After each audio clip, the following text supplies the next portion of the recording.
to the nor'easter storm of 2014. Hey everybody, it's Ryan Walowski, and I'm here in Times Square, and it was just a few days ago where this area was being covered with a ticker tape parade of colors flying down from all the buildings.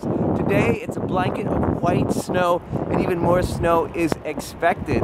But here is an early look of Times Square turning white for the 2014 nor'easter of January 2014.